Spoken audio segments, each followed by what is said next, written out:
Good morning from 2K's Flower Farm. It's Crystal and Marlene, and we are getting ready to hand off an 11 bucket do-it-yourself wedding. And we thought this would be a good opportunity to show you guys what 11 buckets looks like and kind of talk through some of the questions that we get asked quite a bit. What's the number one question we get asked?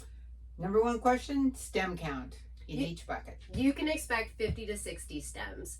So depending on what we're putting in there, dahlias cost more than white dill, and so that's what determines our stem count. Hey Crystal, are there greens included in this? There definitely can be greens included in this, but it does count towards your stem count. Mom and I still got to grow the greens. We still got to water and take care of them and harvest them. So they are part of your stem count. Let's chat though as we're kind of discussing your do-it-yourself and what you're anticipating making, and I can help you figure out how many greens, if at all, you need them. So Crystal, I noticed all the buckets have all the various flowers and they're all the same in one bucket. So unlike your 1 or 2 bucket pickup, we try to put likes with likes. So this whole bucket is all apple mint. That's for 2 reasons. 1, it makes it easier on Mom and I to keep track of this many bouquets.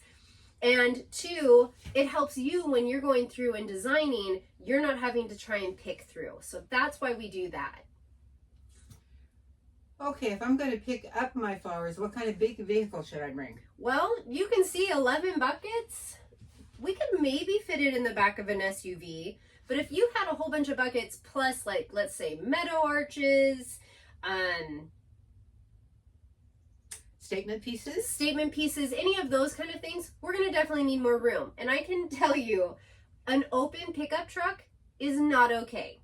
If you come with an open pickup truck, we are not going to let our flowers leave.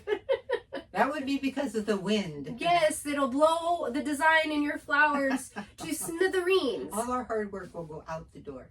But I will say that sometimes we can consolidate buckets, because when you have something that's tall and slender, say as this scabiosa, it's not taking up as much space as something that is bigger like the sedum.